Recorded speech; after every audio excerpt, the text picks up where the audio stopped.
Olá, começa agora mais um Alesp Conecta. E o tema de hoje é o setor hoteleiro.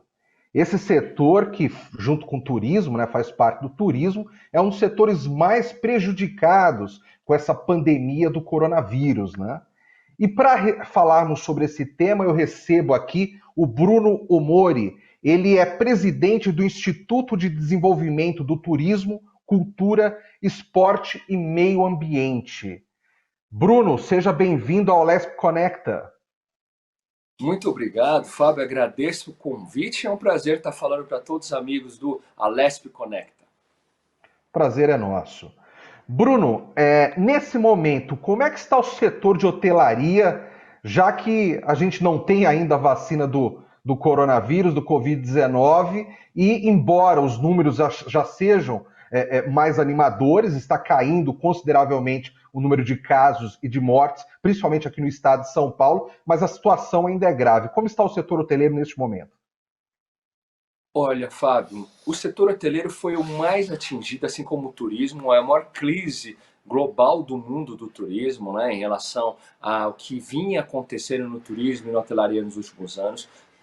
Nós temos hoje 195 mil unidades habitacionais só no estado de São Paulo, né, e no Brasil todo vai para quase 350 mil apartamentos ou unidades habitacionais, que é o termo técnico que nós usamos na hotelaria. Nós chegamos a ter quase 90% da oferta hoteleira fechada, totalmente fechada. Hotéis que estão na terceira, quarta, quinta geração, pela primeira vez, fecharam suas portas. Mas não por proibição, porque o decreto considerou os hotéis como uma unidade de serviços essenciais, e sim porque zerou totalmente a demanda.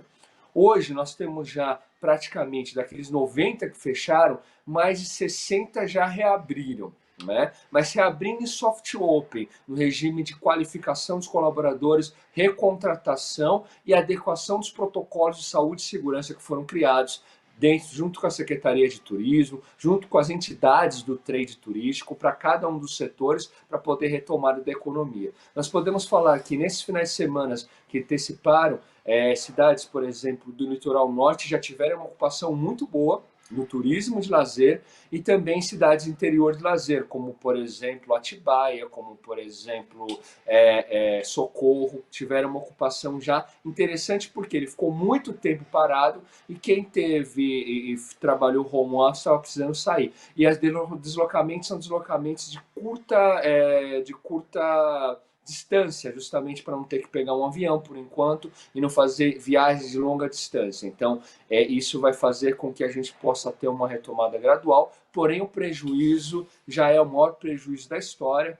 Se nós falamos que a OMT, o ano passado, nós tivemos 1,5 bilhões de pessoas viajando pelo mundo, isso gerou 1,8 trilhões de dólares de exportações. Esse ano nós já temos um prejuízo de pelo menos 70, 80% garantido em relação ao ano passado.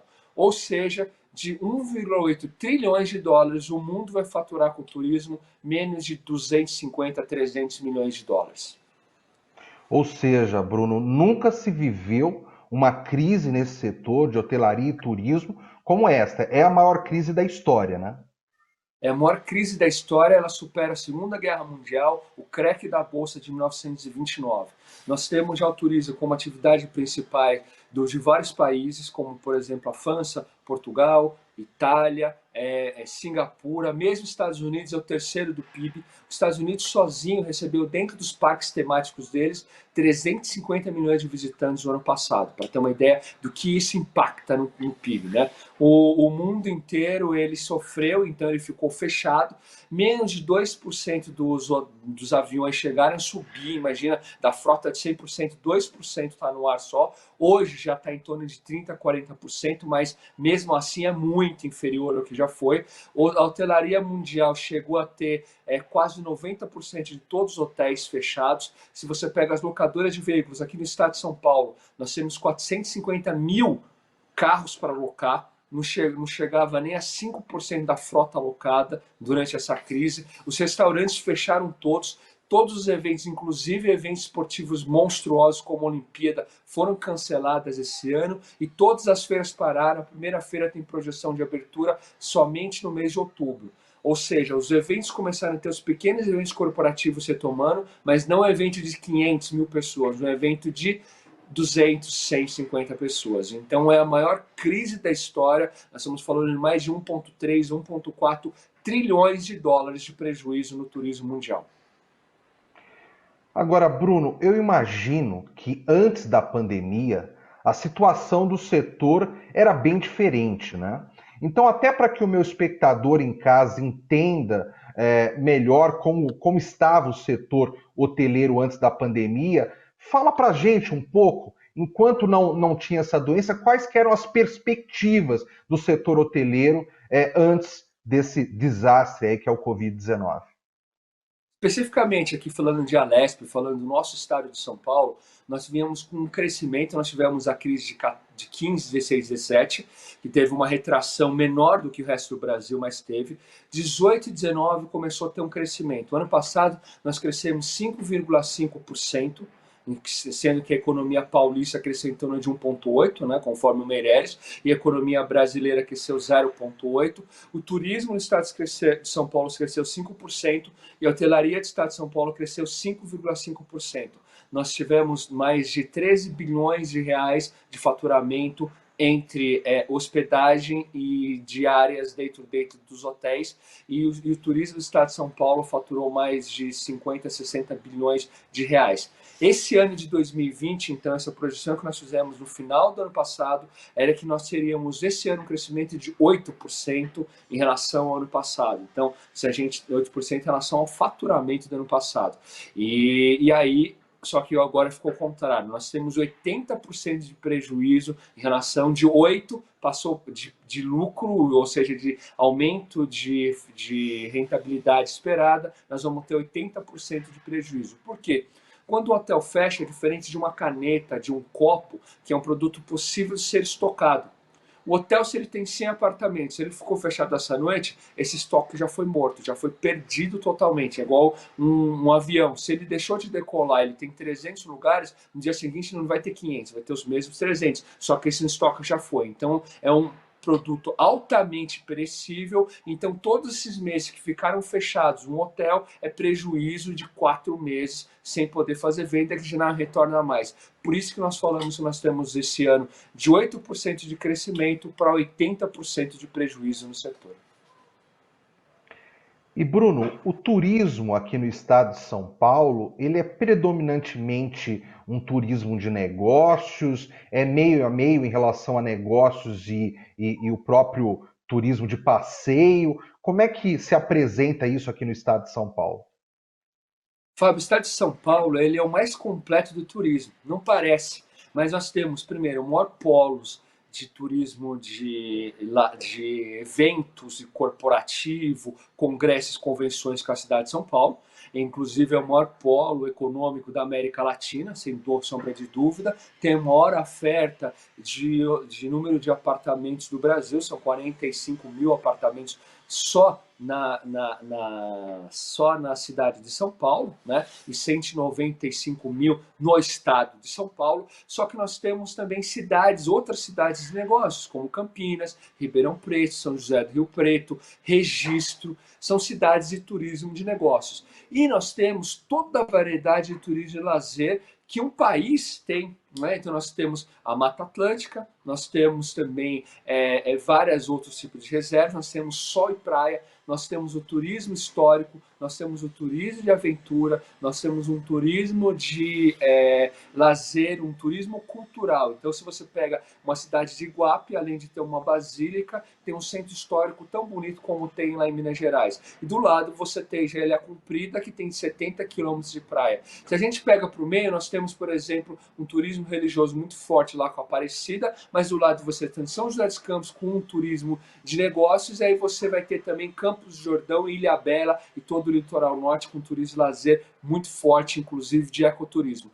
Tem Brotas, tem São Pedro, então você tem uma variedade de todo tipo de turismo, tanto de lazer como também o turismo de negócio. E por isso que o estado de São Paulo, e é o maior emissor o maior emissor de turistas do Brasil, para dentro do Brasil, para fora do Brasil, é o São Paulo cidade, e o segundo maior é no interior de São Paulo. Então, o que nós projetamos? Que apesar da crise, o Estado de São Paulo pode se erguer, trabalhando junto aí com o nosso secretário Vinícius Lumertz e todas as entidades do turismo, fazendo campanhas de visita do paulista para paulista, porque esse paulista ele vai viajar pelo primeiro momento dentro do estado dele. E é por isso que uma cidade como Socorro, uma cidade como Atibaia, teve um fluxo muito grande de turistas no final de semana, quando ele já começou a reabrir, porque o pessoal quer viajar, mas ainda não vai pegar um avião para ir para o Nordeste, ou ir para o sul do país, ou muito menos ele pode ir para fora. Então, esse ano tem uma grande possibilidade do turismo de lazer, principalmente na parte interior de lazer e de litoral, ter um bom final de ano, mesmo com a pandemia. Ou seja, a tendência é do aumento do turismo regional, né? O turismo regional deve ser o turismo mais forte, não só em relação a São Paulo, mas aos outros estados brasileiros também. As pessoas vão evitar viajar longas distâncias, é isso? Nesse primeiro momento, com certeza, porque ele não poderia nem entrar nos Estados Unidos e teve 15 milhões de brasileiros que foram para os Estados Unidos no ano passado. Então, esses 15 milhões de brasileiros, se a gente pode pegar que quase 60% são paulistas, eles vão ficar dentro do estado de São Paulo. E aí vem essa oportunidade que nós temos no estado de São Paulo para poder fortalecer. E São Paulo é beneficiada por quê? Como eu falei, é o maior emissor e o maior receptor de turistas. E se o paulista, qualquer lugar que você vai, você está na Bahia, você está na Amazonas, você está em Santa Catarina, se fizer num evento lá num show, quem é paulista aqui? É 60%, 70%. Por quê? São Paulo tem das 645 cidades, muitas cidades pujantes economicamente. E com isso as pessoas elas aprenderam que muitas vezes é melhor você viajar do que comprar um bem. Então, o próprio Sebrae fez uma pesquisa que hoje o brasileiro, muitas vezes, ele prefere, em vez de comprar uma casa própria, viajar. Então, nós temos aumentando o consumo de pessoas e as pessoas acabam, em vez de mostrar um novo carro bonito, ele mostra uma viagem que ele fez para um lugar paradisíaco, tudo, e cria uma experiência, além de ele conhecer novas pessoas e tá melhorando a sua cultura. Agora, Bruno, eu volto a falar aí da pandemia, né? Você disse que em determinado momento quase todos os hotéis estavam fechados, se não por uma questão imposta pelo Estado, mas porque realmente não havia cliente. Ninguém queria viajar, ninguém queria se hospedar num hotel no ápice da pandemia, né? E nesse momento, como é que vocês fizeram em relação às hospedagens que já tinham sido vendidas, por exemplo? Houve algum tipo de diálogo junto aos clientes, uma negociação, já uma remarcação para próximas datas? Como é que foi feito isso?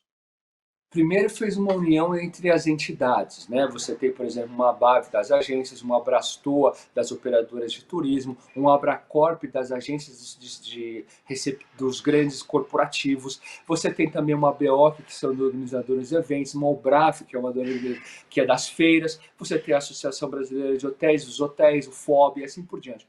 Ela juntou todas as entidades, sentou junto com a Secretaria, não só de Turismo, mas o Conselho Estadual de Turismo, que tem a Secretaria de Meio Ambiente, de Saúde, todas elas, e discutiu projetos e planos que poderiam fazer. Teve as MPs, né, que as MPs, principalmente a 936, que falava justamente do que? Da possibilidade de você poder fazer uma transferência, ou você pegar um crédito para usar nos produtos depois, ou você devolver, mas aí pagando depois da pandemia em 12 meses. Então isso também ajudou a, inclusive, orientar o próprio consumidor e ele poder saber que é melhor ele poder adiar ou trocar, né? Então muitas vezes a pessoa tinha comprado para os Estados Unidos, pegou em crédito e está indo para Brotas, está indo para Socorro, está indo para São Pedro, né? Então é isso que está acontecendo também. Agora, evidentemente que precisamos também do auxílio que foi usar todas as ferramentas, que foi a suspensão dos contratos de trabalho, foi toda aquela questão para poder também pegar e deixar o colaborador amparado, e evidentemente que teve demissões também, muitas demissões. Então, o que nós precisamos agora? E nós estamos já pegando. A primeira é que ainda está muito em débito, em si, foi anunciados pacotes de ajuda, principalmente para as pequenas. Nós estamos falando de 75% do mercado são empresas de pequeno porte, né? Que são, vamos falar no caso de hotéis, até 50 unidades habitacionais. O Sebrae coloca que 75% da oferta brasileira é até 50 apartamentos. Então, é chegar ao crédito. Que precisa chegar esse crédito para colocar em capital de giro, para poder os hotéis poderem fazer as adequações do protocolo, recontratar os colaboradores, comprar os insumos. E assim como as agências de turismo, assim como restaurantes, todos precisam desses créditos chegarem. A segunda, que nós estamos já aplicando para todos que abriram, é a aplicação dos protocolos de segurança em relação à saúde, que é o álcool gel, o distanciamento, o uso de máscara, o uso de novos procedimentos, por exemplo. Hoje o café da manhã é individualizado, né? Então ele tem porção individualizada. Pode até, e aí ele vai ser servido com agendamento de horário. Né? O room service fortaleceu muito mais do que isso, que é serviço de quartos. Então, todas essas medidas aí para os eventos, nós também já estamos seguros. Tem alguns eventos que já estão acontecendo em menor porte, mas inclusive as feiras voltam em outubro poderiam até voltar, porque os protocolos já têm distanciamento, separação de cadeiras, uso de máscara, que poderiam fortalecer, ajudar a retomar a economia. E o terceiro ponto é pensar fora da caixinha. A gente tem que hoje criar programas e divulgações para reativar a demanda, o pessoal ter vontade de viajar e pensar fora da caixinha. Por exemplo, o governo federal poderia aprovar a lei de jogos e cassinos no Brasil. Né? Inclusive, tem deputados estaduais de São Paulo que são altamente favoráveis também, porque entrariam 70 bilhões de dólares de investimentos no Brasil com essa medida. Além do que pode fazer os distritos turísticos, né, que são o que, como foi feito em Las Vegas, como foi feito em Singapura, como foi feito em Cancún, que é criar espaços com leis de incentivos fiscais municipais, estaduais e federais para atrair investimento exterior e aí conseguir aumentar o fluxo e criar grandes complexos como foram criados nesses locais. Bruno, você me falou uma coisa aí que me chamou bastante atenção. Você disse que 75% das empresas são empresas de pequeno porte. E você falou que uma das coisas que são mais necessárias nesse momento é que chegue o dinheiro, que chegue aquele financiamento, aquelas linhas de crédito até essas empresas. Quer dizer que até agora, passados 5 meses aí de pandemia, muitas empresas ainda não viram a cor do dinheiro dessas linhas de crédito? Infelizmente, Fábio, eu vou falar da realidade, né? Apesar de, por exemplo, o Ministério da Turismo ter anunciado 5 bilhões de apoio para as empresas do turismo, não chegaram nem a 6% no total das que foram pedidas. A demanda é claro, se nós temos hoje, vamos falar dos 195 mil apartamentos do Estado de São Paulo, das 8 mil agências de viagem, dos mais de...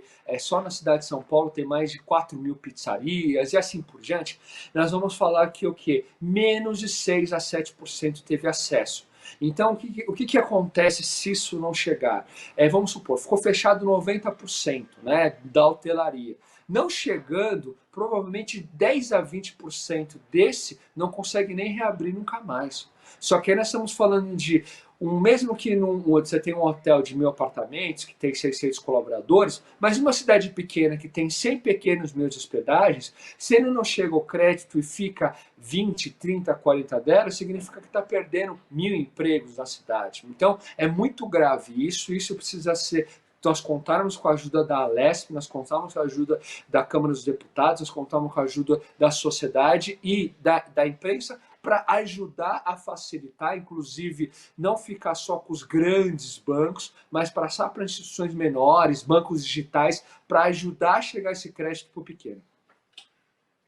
Agora eu quero entender ainda melhor essa situação, porque você falou também do número de funcionários, quer dizer, muitas vezes o pequeno hotel, ele não tem um colchão ali, uma gordura financeira que ele aguente muito tempo. Você falou que já houve dispensas. Então, em relação aos funcionários, qual que é a situação aí do setor junto aos seus colaboradores, né? Já houve realmente um número grande de dispensas e existe a possibilidade de mais gente ser dispensada no setor hoteleiro?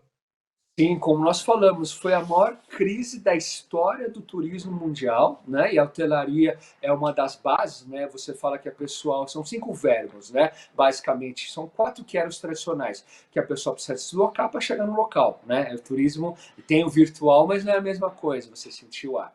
Depois a pessoa vai precisar se hospedar, ela vai ter que dormir em algum lugar, né? A pessoa vai ter que comer e a pessoa vai comprar. Esses são os 4 verbos básicos. E hoje tem os 5. O quinto verbo é o curtir, né? A pessoa vai postar a foto da experiência dela, contar para os amigos, mandar no WhatsApp e tudo mais. Então são 5 verbos básicos do turismo. Isso envolve mais de 52 segmentos da cadeia produtiva. Né? Então, quando nós falamos de uma crise desse porte, nós estamos falando que só na hotelaria a gente emprega mais de 120 mil pessoas diretos e multiplica por 6 indiretos. Porque o que é o indireto? Vai desde o jardineiro, vai desde o serviço de segurança, serviço de contador, o serviço de uma série de coisas, fora os que já trabalham, e muitas vezes esses trabalham dentro do hotel também. Então, e quando nós falamos de um parque temático, então você tem toda uma gama e depois de fornecedores, porque um parque temático, um hotel, uma cidade turística compra tudo. Né? Todos os setores são diretamente afetados. Então nós estamos falando que o quê? Muitos entraram naqueles 30, 50 e 70%, e aí ficaram com o contrato suspenso. Teve que demitir pelo menos de 30 a 40% dos que fecharam, porque não tinha como, não tinha caixa. E aí nós estamos falando do grandão ou pequeno, por quê? Ninguém pensava em ficar 4, 5 meses fechado.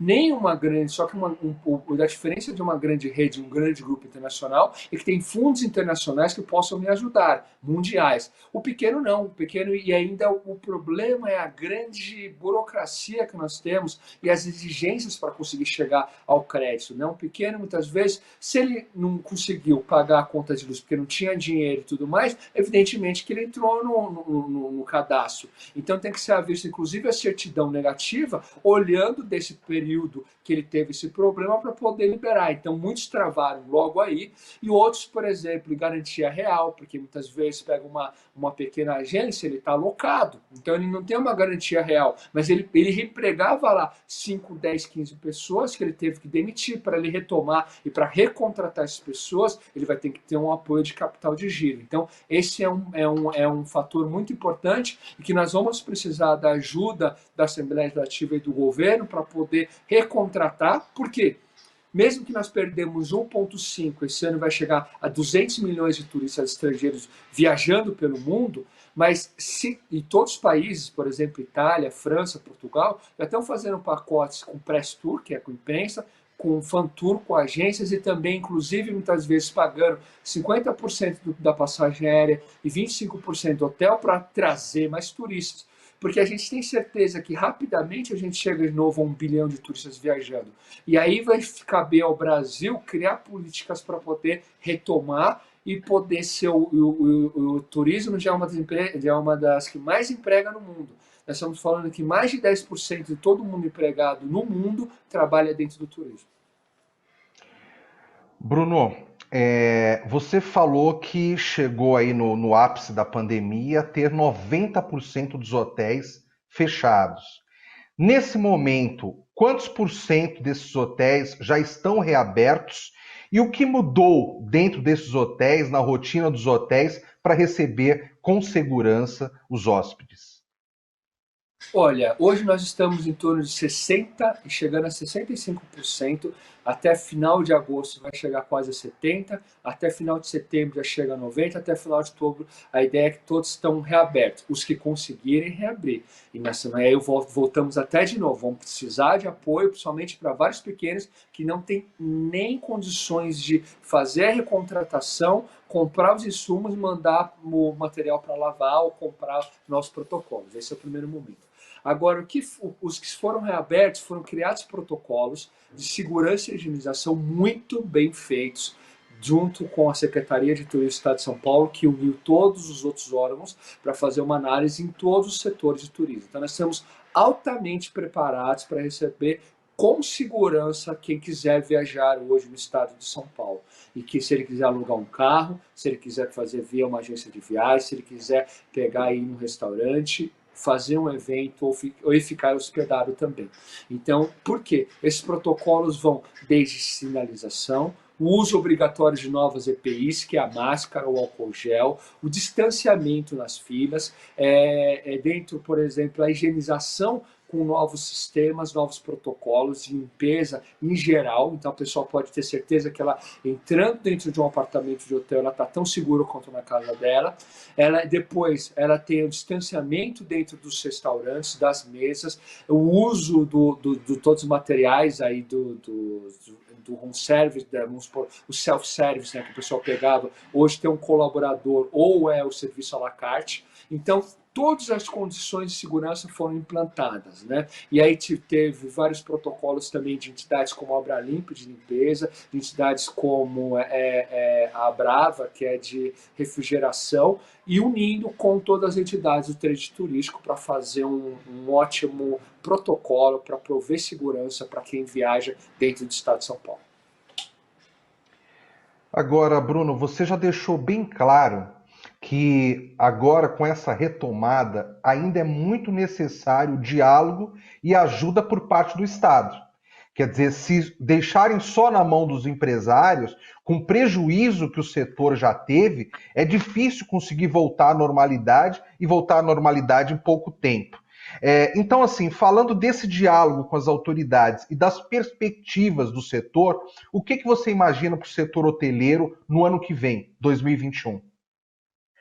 Olha, primeiro, esse diálogo é muito importante. Nós temos aí, inclusive na LESP, a Frente Parlamentar de Hotelaria, Bares e Restaurantes, né, que é presidido pelo deputado Frederico Dávila. Então, ele tem feito um trabalho muito legal, inclusive exigindo e pedindo, ajudando, por exemplo, restaurantes para aumentar o horário, porque é aquela coisa, começou só de tarde, mas pizzaria, sushi bar, churrascaria abre à noite, né? E só que até às 10 é pouco, inclusive, para bares, para uma série de coisas. Então, vê isso. Depois, em relação ao pedido mesmo de implantações de novos sistemas, de ampliação, então a Leste tem um papel muito importante por causa disso, inclusive de criar projetos de promoção do turismo do estado de São Paulo, paulista para gente de fora, né? Com fan-tour, com press tour, com pacotes. A lei mesmo tem que ser criada. Hoje já temos as instâncias turísticas e o município de interesse turístico.